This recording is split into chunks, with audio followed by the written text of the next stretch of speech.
भारत माता की, भारत माता की। मैं हेलीकॉप्टर से देख रहा था, करीब 5 किलोमीटर के दायरे पे चारों तरफ से लोग यहाँ आ रहे हैं, पैदल आ रहे हैं। मैं यहाँ से भी दूर दूर देख रहा हूँ, लोग आ रहे हैं। मैं इधर भी देख रहा हूँ, ऐसा लग रहा है ऐसी ही एक सभा वहां से रोड पर चल के आ रही है, उधर रोड पर से चल करके आ रही है। भाइयों बहनों, कमाल कर दिया आपने, कमाल कर दिया।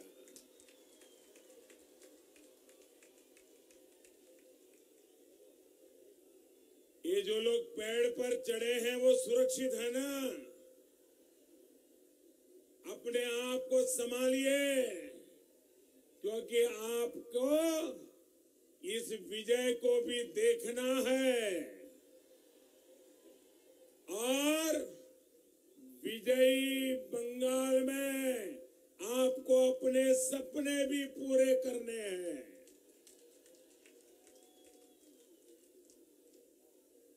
আমার প্রিয় বাংলার ভাইও বোনেরা, আপনারা বৈশাখের গরমকে উপেক্ষা করে এই সভায় এসেছেন।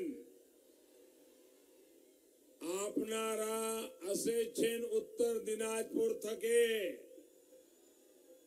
দক্ষিণ দিনাজপুর থেকে, মালদার থেকে।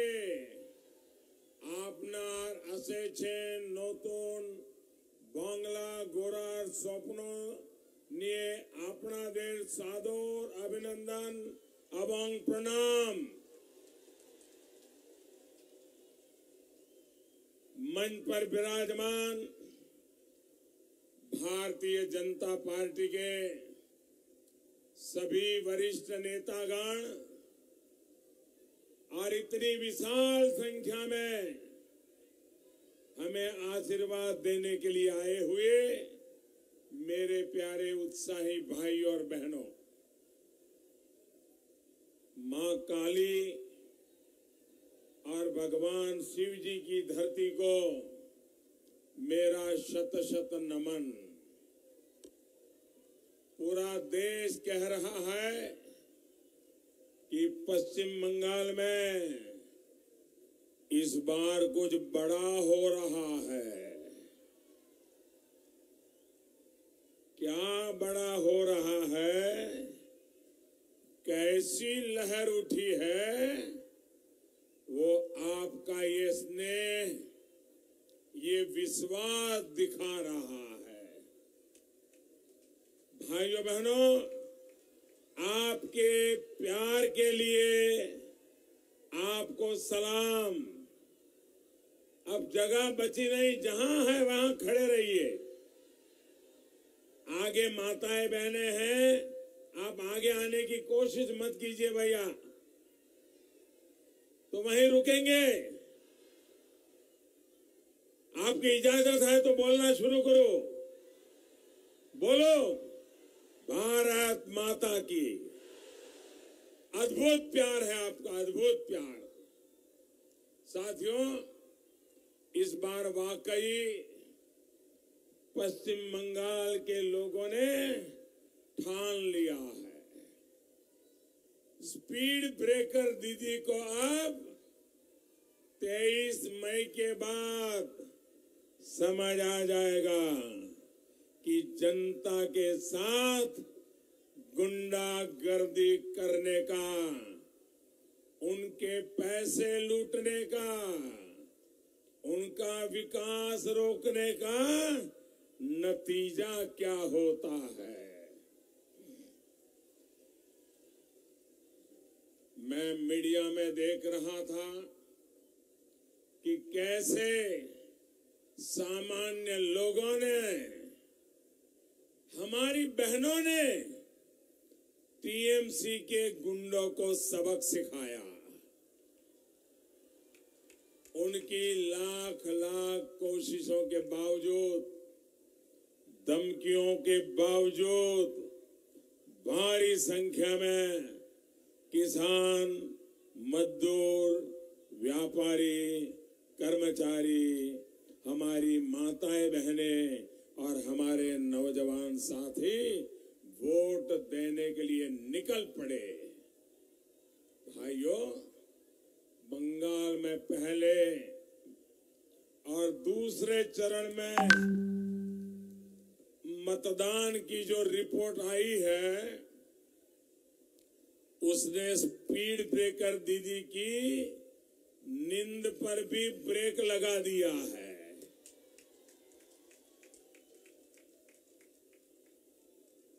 इसी बौखलाहट में किस तरह के जघन्य अपराध हो रहे हैं, वो भी देश देख रहा है। पुरुलिया में हमारे एक और कार्यकर्ता की हत्या की गई।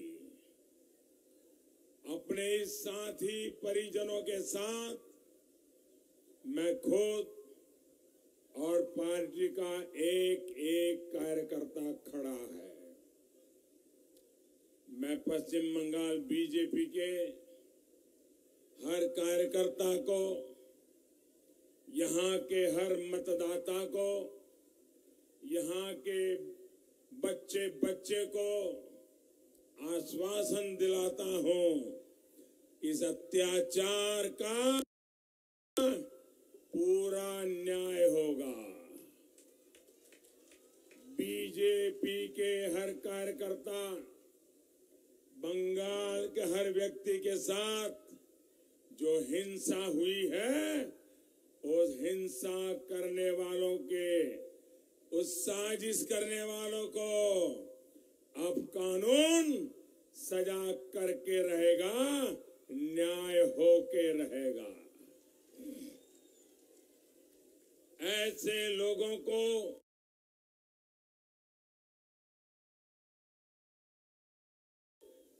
कठोर से कठोर सजा दी जाएगी। साथियों, पश्चिम बंगाल में धमकी, लूट और भ्रष्टाचार का एक खेल ऐसे ही चलते रहना चाहिए क्या? ऐसे ही चलते रहना चाहिए क्या? क्या स्पीड ब्रेकर दीदी को कड़ी सजा मिलनी चाहिए कि नहीं मिलनी चाहिए? कड़े से कड़ी सजा दोगे? हिम्मत के साथ दोगे? पूरे बंगाल में दोगे? गांव गांव में दोगे? हर गली मोहल्ले में दोगे? हर पोलिंग बूथ में दोगे? भाइयों बहनों, मुझे आप पर भरोसा है और आप देने वाले हैं। ये पहले और दूसरे चरण में मैं देख चुका हूं। भाइयों और बहनों, ममता दीदी ने जो पश्चिम बंगाल में किया है, उसके लिए उन्हें न इस धरती का महान इतिहास माफ करेगा और न ही भविष्य माफ करेगा। आप लोगों ने ममता दीदी पर बहुत विश्वास किया था, लेकिन उन्होंने आपके मां, माटी, मानुष के नाम पर सिर्फ धोखा दिया। ये गलती सिर्फ आपने नहीं की है, मैंने भी की है। क्योंकि जब मैं उनको देखता था टीवी पे, कभी कभार मिलता था, तो मुझे लगता था कि सचमुच में सादगी की मूर्ति है, मेहनत करती है, बंगाल का भला चाहती है, लेफ्टिस्टों से बंगाल को मुक्ति दिलाना चाहती थी। मैं भी ऐसा मानता था, लेकिन प्रधानमंत्री बनने के बाद यहाँ के उनके कारनामे देखे मेरा माथा शर्म से झुक गया भाइयों, शर्म से झुक गया। अगर मेरे जैसे व्यक्ति ने गलती की है तो बंगाल के लोगों की गलती होना बहुत स्वाभाविक है, लेकिन अब मैं भी उनको पहचान गया हूं और बंगाल का तो बच्चा बच्चा पहचान गया है। पहले गरीबों के पसीने की कमाई नारदा, शारदा और रोज वैली ने लूट ली और फिर दीदी ने घोटालेबाजों को ही सांसद और मंत्री बना दिया। इतना ही नहीं, भ्रष्टाचारियों के लिए वो धरने तक पर बैठ गई। साथियों, आपके आशीर्वाद से आपका ये चौकीदार गरीब की पाई पाई का हिसाब लेगा।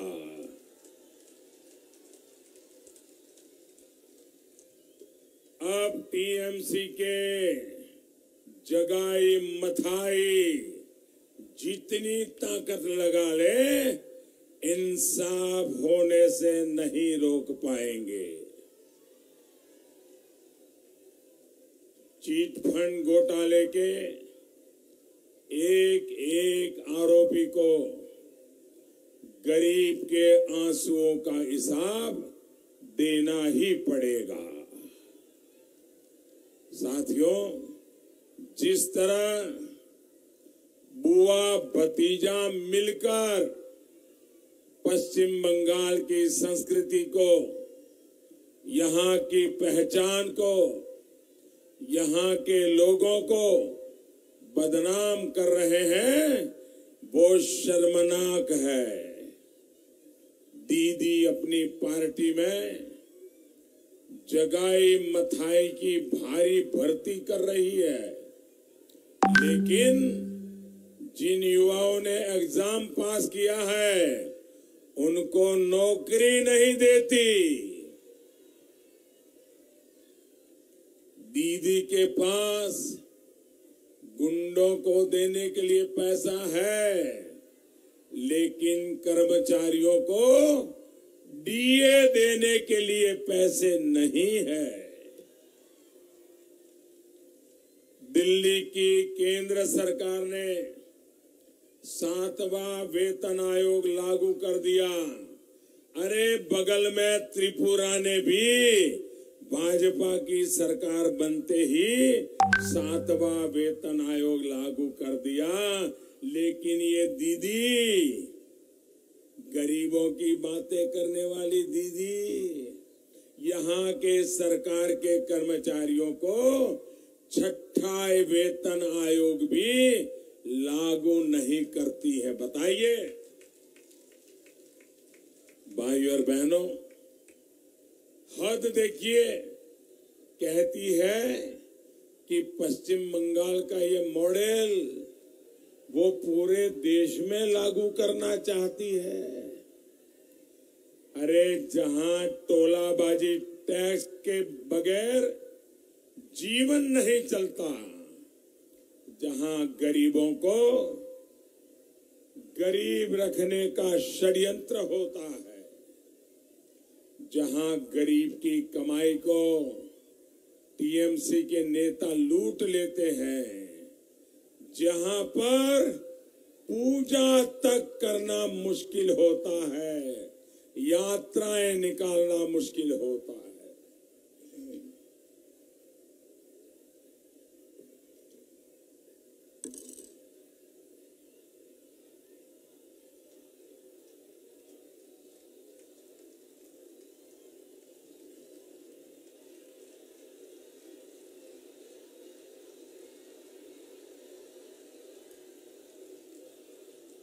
जहां तुष्टीकरण के लिए दूसरे देशों के लोगों को बुलाकर चुनाव प्रचार करवाया जाता है, क्या कभी हिंदुस्तान में ऐसा हुआ है कि दुनिया के किसी देश के लोग आकर के भारत में चुनाव प्रचार करें, अपनी तिजोरी भरने के लिए, अपने वोट बैंक के लिए, तुष्टीकरण के लिए दीदी किसी भी हद तक जाने के लिए तैयार है। साथियों, ऐसा मॉडल देश के लिए तो दूर, पश्चिम बंगाल के लिए भी मंजूर नहीं है। भाइयों और बहनों, देश को ऐसा विकास का मॉडल चाहिए जहां सबको सुरक्षा और सबको सम्मान मिले। देश को ऐसा विकास का मॉडल चाहिए जिससे दुनिया में भारत का नाम हो, दुनिया भारत की जय जयकार करे। आज भारत की जय जयकार सारी दुनिया में हो रही है कि नहीं हो रही है? सारी दुनिया में हिंदुस्तान की जय जयकार हो रही है। देश को ऐसा विकास का मॉडल चाहिए जहां आतंकवाद की दहशत न हो, आतंकवादियों में डर पैदा हो। याद है ना, आपको कुछ साल पहले खगरागढ़ में दुर्गा अष्टमी के दिन जो धमाका हुआ था, उस धमाके की जांच को रोकने की किसने कोशिश की? क्या ऐसे लोग आतंक का मुकाबला कर पाएंगे? साथियों, आतंक से लड़ाई भी दीदी जैसे कुछ लोग अपना वोट बैंक देखकर तय करते हैं, लेकिन आपका ये चौकीदार आतंकवाद को उसी भाषा में जवाब देता है जिसे वो समझते हैं।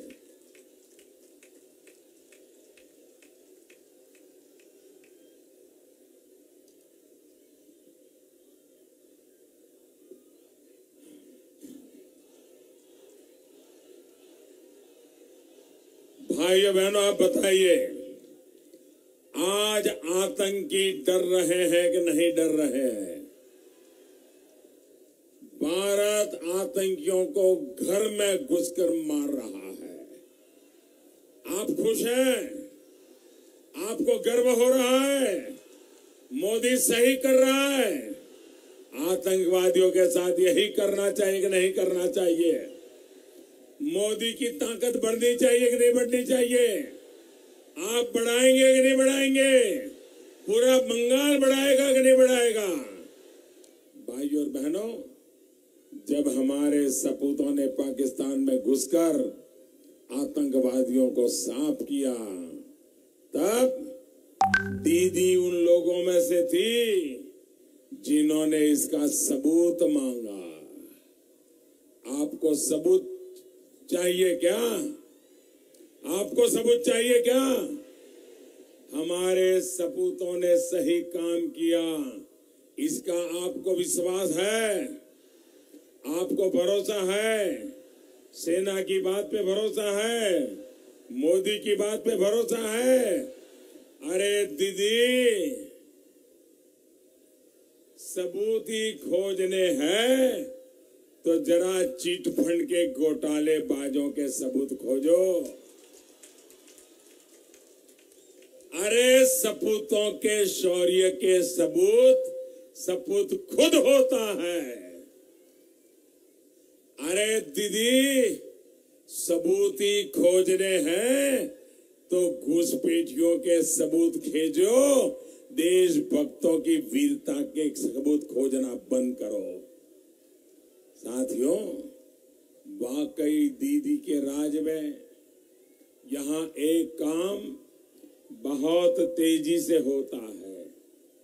घुसपैठ और तस्करी 23 मई को, आपको मालूम है ना 23 मई को क्या है? आपको मालूम है 23 मई को क्या है? 23 मई को चुनाव का नतीजा आएगा, चुनाव का रिजल्ट आएगा। और 23 मई को जब फिर एक बार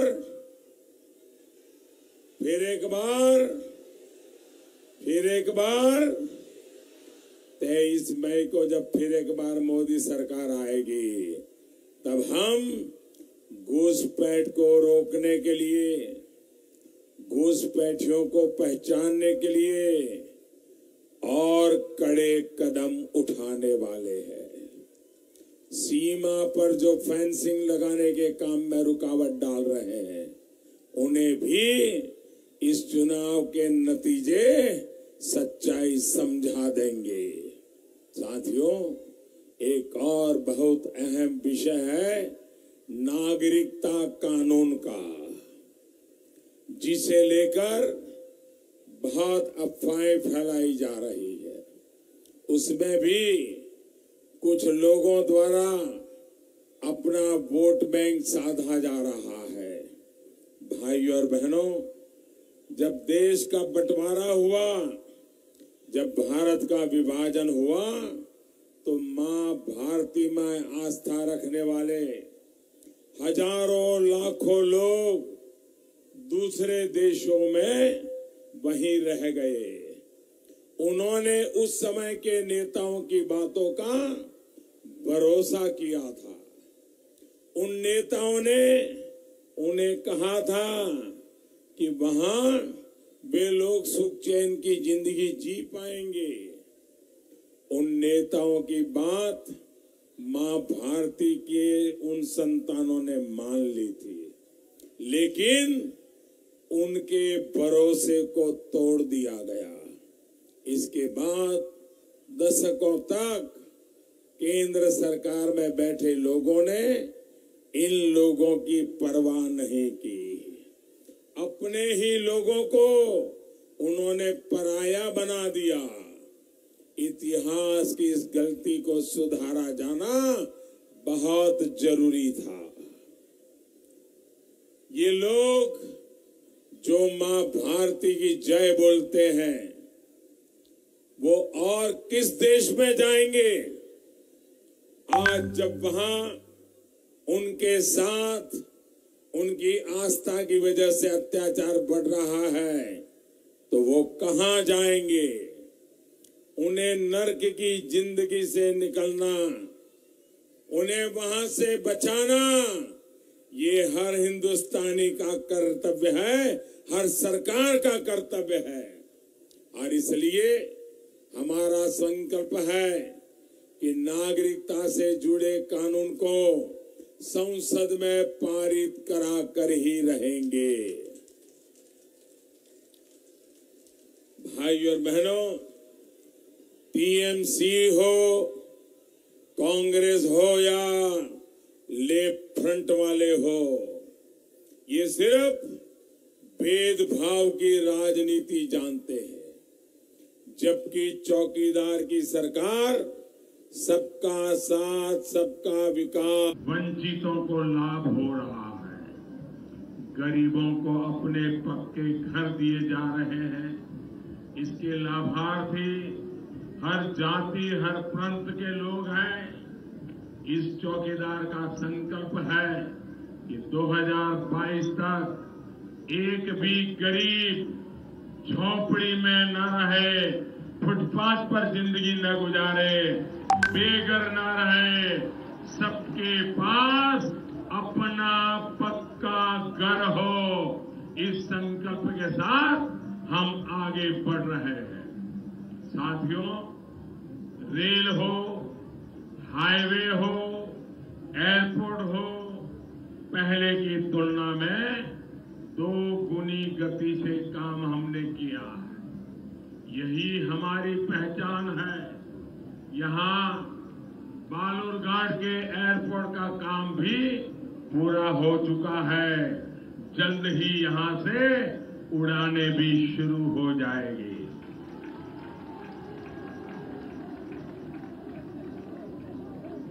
इस क्षेत्र में बरसों से रेलवे के बड़े बड़े काम ठप पड़े हुए थे।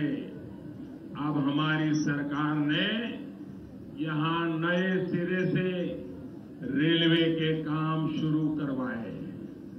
यहीं बालूरघाट में ही करीब 700 किलोमीटर की नई रेल लाइन पर काम हो रहा है। पुरानी लाइनों का दोहरीकरण हो रहा है, बिजलीकरण हो रहा है। और आप याद करिए, दीदी भी तो रेल मंत्री थी, क्या उन्होंने आपके लिए कुछ किया क्या? साथियों, यहां की सरकार को सिर्फ अड़ंगे लगाना ही आता है। आपके इस चौकीदार की सरकार ने गरीब परिवारों को 5 लाख रुपए तक की मुफ्त इलाज की योजना बनाई है, लेकिन उससे भी टोलाबाजों की सरकार बाहर निकल गई। असल में भाजपा एनडीए सरकार की इस योजना से टोलाबाजी नहीं हो पा रही है। इसलिए गरीब के जीवन से भी दीदी की सरकार ने खिलवाड़ कर दिया। इतना ही नहीं, हमारी सरकार ने पश्चिम बंगाल के 70 लाख से अधिक किसानों के खाते में सीधी मदद देने की योजना बनाई है। लेकिन यहां की सरकार ने लाभार्थियों की लिस्ट ही नहीं भेजी, क्योंकि इसमें टोलाबाजी का कोई स्कोप नहीं है। ये सीधा आपके बैंक खाते में जमा होता है। भाइयों बहनों, मालदा के आम देश भर में बहुत मशहूर है। इस फल ने मालदा को एक अलग पहचान दी है, लेकिन कांग्रेस, लेफ्ट, टीएमसी के शासन में इस क्षेत्र की मिठास में कड़वाहट घोलने का ही काम किया गया। उसका विकास भी रोका है। इस क्षेत्र में तो धान भी तो बहुत होता है, इसलिए यहां एग्रो इंडस्ट्री की बहुत संभावना है, फूड प्रोसेसिंग इंडस्ट्री की बहुत संभावना है। लेकिन जब कानून व्यवस्था इतनी चौपट हो तो कोई भी यहां आकर निवेश करने से डरेगा। साथियों, जब तक यहां से गुंडागिर्दी साफ नहीं होगी, तब तक यहां पढ़ाई का माहौल नहीं बनेगा, उच्च शिक्षा के संस्थान नहीं आएंगे, उद्योग धंधे नहीं लगेंगे। भाई और बहनों, इस स्थिति को बदलने के लिए हम प्रतिबद्ध हैं। हमने यूपी में कानून व्यवस्था को सुधार कर दिखाया है।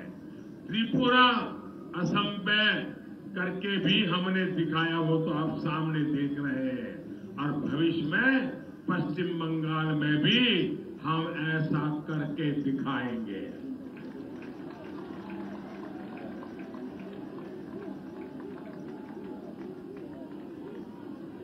इस बार आपका वोट पश्चिम बंगाल को उसी दिशा में ले जाएगा।